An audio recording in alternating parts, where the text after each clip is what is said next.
प्रायः सबके हृदय में विषयों की कल्पना होती रहती है।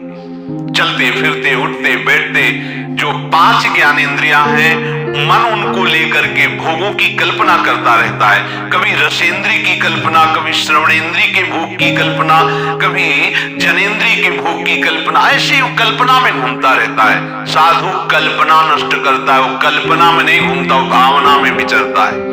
साधु और संसारी पुरुष में अंतर है। संसारी पुरुष कल्पना में विचरता है। अगर ऐसा लग जाए, ऐसी मशीन लग जाए, ये दुकान बढ़ जाए, ये ऐसा हो जाए तो इसमें ज्यादा संपत्ति आए, ज्यादा संपत्ति आएगी, फिर इसकी फैक्ट्री खोल लेंगे, फिर ऐसा कर लेंगे, ये कल्पना, ऐसा मकान बन जाए, यहाँ ऐसा ऐसा ऐसा, वो कल्पना में विचरता रहता है।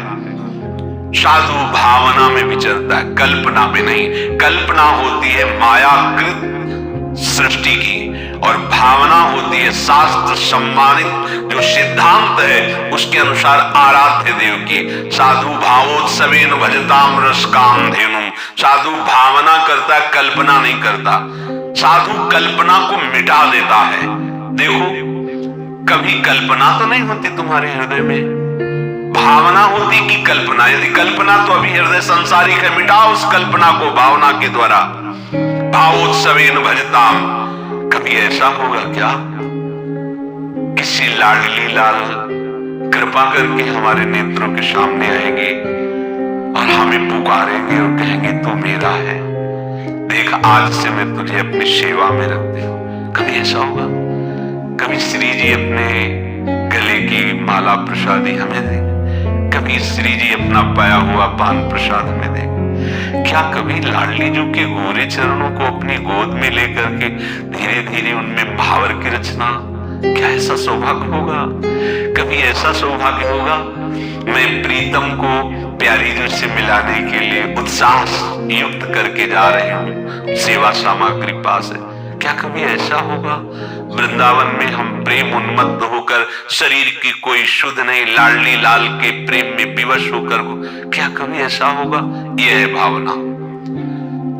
जो आराध्य देव के प्रति प्रतिपल ऐसा चिंतन हो उसे कहते भावना में, और वही भावना सिद्ध हो जाती है तो क्या सब हट जाता है। वो देखता है यही कर रहा है, वैसे ही सब प्रतिपल सेवा में मगन है। साधु कल्पना मिटाता है।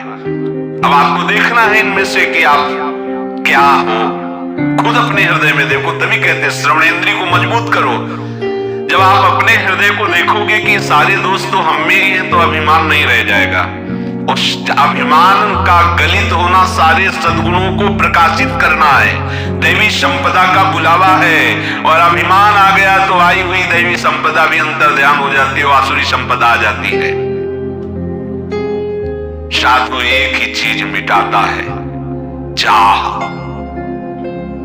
अगर चाह बनी हुई कुछ भी प्रभु की सेवा, तो ये साधुता का कलंक है। कोई भी चाह नहीं, चाह मिटी, चिंता मिटी, मनुआ बेपरवाह।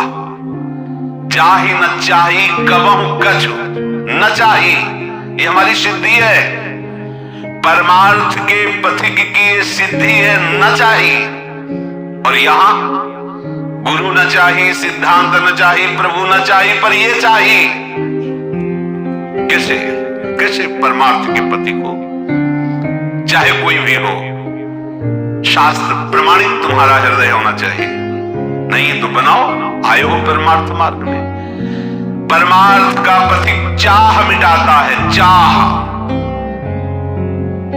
अगर कोई भी चाह प्रभु के सिवा है, परमार्थ के पथिक को आगे नहीं बढ़ने देगी। मान लीजिए बात, तृष्णा, भोगे हुए विषय को पुनः भोगने की इच्छा का नाम तृष्णा है, वो चाहे किसी भी इंद्रिय का विषय हो।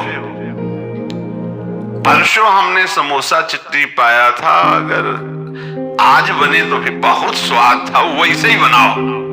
तृष्णा, सुने हुए, देखे हुए, सूंघे हुए स्पर्श सुख, रसेंद्रिय सुख, कोई भी भोगे हुए विषय को पुनः भोगने की इच्छा का नाम तृष्णा है। सुनो इसे, मनन करो इसे, उतारो। जब तुम्हारे अंदर मांग हो तो देखो तृष्णा की मांग तो नहीं है। कभी भी जीवन में कभी भी जो भोगे उसके संस्कार हैं, अनंत जन्मों के संस्कार हैं, उन्हीं को भस्म करने के लिए तो परमार्थ के पथिक बने हो। जो दुर्वासना मम सदा परिकर्षयन्ति, उसी को भस्म करने के लिए तो साधना कर रहे हो और काहे की। कभी भी ये तृप्त नहीं होती, चाहे जितना खा जाए कभी नहीं तृप्त होती। योग वासिष्ठ में बहुत इसका वर्णन है कि उपासक इस तृष्णा रूपी डाइन से बच जाए, ये कभी आघाती नहीं, भोगते रहो भोगते रहो। एक ही भोग नहीं, जो भी भोग इंद्रियों के हैं उनको पुनः भोगने की इच्छा का नाम तृष्णा है। कलह, आपस में किसी भी तरह का वैर विरोध तभी होता है जब दूसरे से हमारी मांग होती है अनुकूलता की। ये कलह शब्द वही प्रकट होता है जब सामने वाले से मांग होती है अनुकूलता की, और जब हम अपने कर्तव्य का पालन करते हुए उसके अनुकूल के रहने की बात करेंगे तो कलह शब्द है ही नहीं। धर्म से हमारा क्या कर्तव्य सामने वाले के प्रति, इसका पालन करोगे कभी कलह नहीं हो सकती। कलह तभी होती है जब सामने वाले से अपनी अनुकूलता की मांग होती है, तभी कलह प्रकट हो जाती है। चाहे वो कोई घर का हो, पड़ोसी हो, देश का हो, विदेशी हो, कोई भी हो, तभी कलह होगी जब सामने वाले से अपनी अनुकूलता की मांग होगी। यदि अपने धर्म से अपने कर्तव्य का पालन सामने वाले के प्रति करे तो कभी कलह नहीं हो सकता, कहीं भी कलह नहीं हो सकता। साधु कलह को नष्ट करता है, साधु कलह युक्त नहीं होता, कलह का नाश करता है। लक्ष्य क्या है? केवल रसेंद्री की तृप्ति के लिए, केवल पांच भौतिक शरीर के आराम सुख के लिए ये मार्ग नहीं है। ये मार्ग तो इसी बात के मिटाने के लिए है, इसी बात के मिटाने के लिए। पर समझ कहां थी? समझ है ही नहीं। अगर प्रभु की प्राप्ति की बात हो तो कहीं कोई भी किसी तरह की समस्या तुम्हें परास्त नहीं कर सकती। प्रभु सामने है ही नहीं, तुम्हारे लक्ष्य में ही नहीं है, तभी तुमको ये विषय अनुकूलता दिखाई देती है, तभी तुमको ये संसार सत्य लग रहा है। भूल मत करो, बहुत बड़ी भूल है। आशा भोगों की, जीने की, सुख की, मान की, प्रतिष्ठा की, साधु इसे नष्ट करता है, सजाता नहीं है। जब हमारी चाह ही नहीं है इस बात की, तो इसके विपरीत मुझे कुछ मिले तो दुख भी नहीं होगा, क्योंकि हमारी इसकी चाह ही नहीं थी। अगर है भी तो इसे मिटाना है, ये आशा हृदय में नहीं रहनी चाहिए। ना तो जीने की, ना तो किसी भोग सुख की, ना तो मान प्रतिष्ठा की। आशा ही परमम दुखम, नैराश्यम परमम सुखम। इस मार्ग का उपासक आशा को नष्ट करके नैराश्य में बदल देता है। उदासीन रही गुसाई, कहां समझ में आता है? क्या सुना है?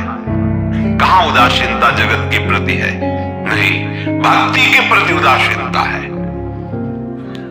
सिद्धांत के प्रति उदासीनता है। और जगत के भोग ये मित्र लगते हैं, प्यारे लगते हैं। आशा का नाश करो, तभी साधु बन सकते हो। जिस मार्ग में आप चल रहे हैं बार बार नहीं मिलता, और ये मार्ग ऐसा नहीं है कि आप आराम से मुस्कुराते हुए चले जाओ। नहीं, यहां बड़े बड़े चोर लगे हुए हैं, ठग लगे हुए हैं, फुसला के बहाने से आपको साहब की सारी अध्यात्म शक्ति को लूटने के लिए वो तैयार है।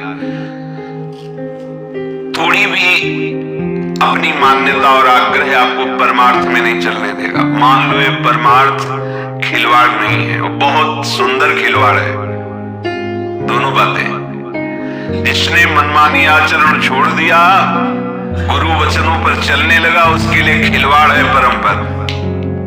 और जो मनमानी चलता है वो कभी भी इस पर्वत को लांघ नहीं सकता।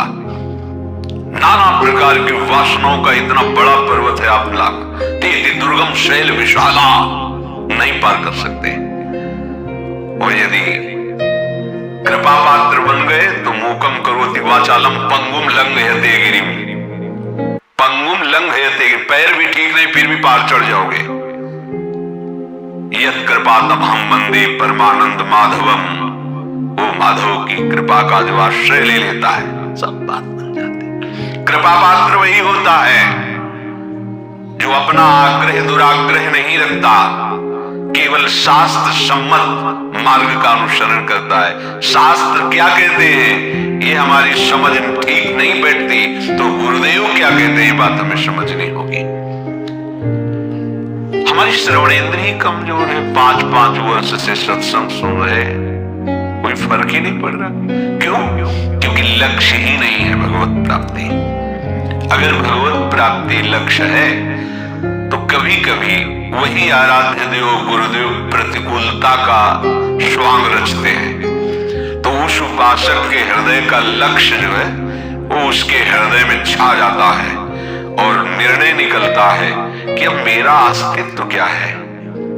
ये चाहे प्रशंसा करे, माला पहनावे या अपमान करे, निंदा करे, अब मैं बचा ही नहीं, ये अपनी ही प्रशंसा कर रहे हैं, अपनी ही इनका खेल है। अब मेरा अस्तित्व क्या है? मैं ये है जो भगवत लक्ष्य को दृढ़तापूर्वक स्वीकार करके चलने वाला उपासक, उसकी ये स्थिति होती है, उसको इससे कोई परवाह नहीं होती। पर श्रवणेंद्रिय कच्ची है, सुना ही नहीं अभी तक। ये आश्चर्य की बात। पानी में मीन प्यासी मुझे सुन सुनियावे, हासी जल में खड़ा है भी प्यास प्यास रट के मर रहा है। अरे थोड़ा ग्रीवा झुका देख जल में खड़ा है, थोड़ा अहंकार नीचा कर, अहंकार मिटा देख अमृत समुद्र वृंदावन धाम में बैठा हुआ है। अब कौन सा तुझे सुख चाहिए? पर जब तक अहंकार है, वृंदावनी एक विधि बसे तजिक सावाभिमान, केवल अभिमान शब्द नहीं लिखा, साव विद्या रूप महत्व गुण धन यौवन अभिमान, सच कंटक देखे जहां राय नो भक्ति निदान। आए किस लिए हो? भगवत प्राप्ति के लिए। अगर नहीं तो समय नष्ट मत करो, एक मार्ग चयन करो, या तो प्रवृत्ति मार्ग या तो निवृत्ति मार्ग। निवृत्ति मार्ग तुम्हें अगर केवल इसलिए लग रहा है कि खान पान विश्राम और सुविधा, तो भूल मत करना, बहुत ही आपको भ्रम में फंसना पड़ेगा। मेहनत करो, अन्य जीवों को सुख पहुंचाने की चेष्टा करो, नाम जप करो, स्वयं खाओ, दूसरों को खवाओ, प्रवृत्ति मार्ग। और घोर शासन युक्त रखकर अपनी इंद्रियों को अपने आराध्य देव के अनुकूल आचरण करते हुए पूरा जीवन व्यतीत कर दो, निवृत्ति मार्ग। बीच में मत रहो।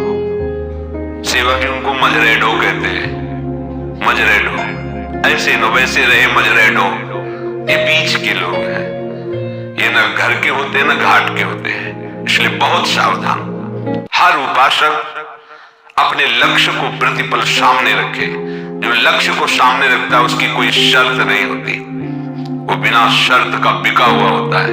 ये जितने शर्त वाले हैं ये सब अपने मन में बिके हुए हैं, ये मन के अधीन है, न गुरु के न शास्त्र के। बहुत सावधान। अगर आप शास्त्र सम्मत चलेंगे तो जितने लोग लोकांतर के सुख आपके चरणों में लुटेंगे, जितनी सिद्धियां वो सब आपके सामने हाथ जोड़े खड़ी रहेंगी। ये भगवत मार्ग है।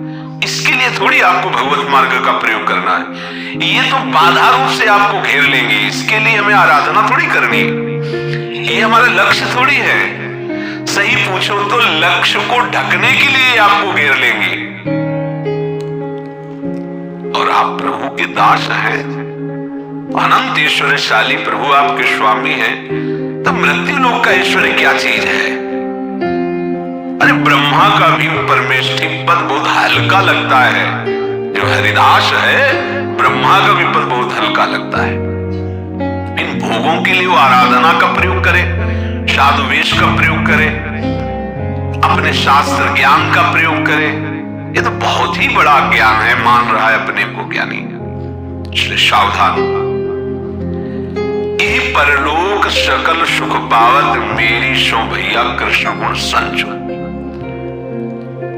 आचार्य चरण को शपथ देने की क्या जरूरत थी? विचार करके देखिए। तुम्हें हमारी कसम है, हे शरणागतो, तुम्हें हमारी कसम है, हमारी इस बात पर विश्वास कर लो। क्योंकि जानते हैं पाए जान जगत में सब जन कपटी कुटिल कलयुगी टंचो।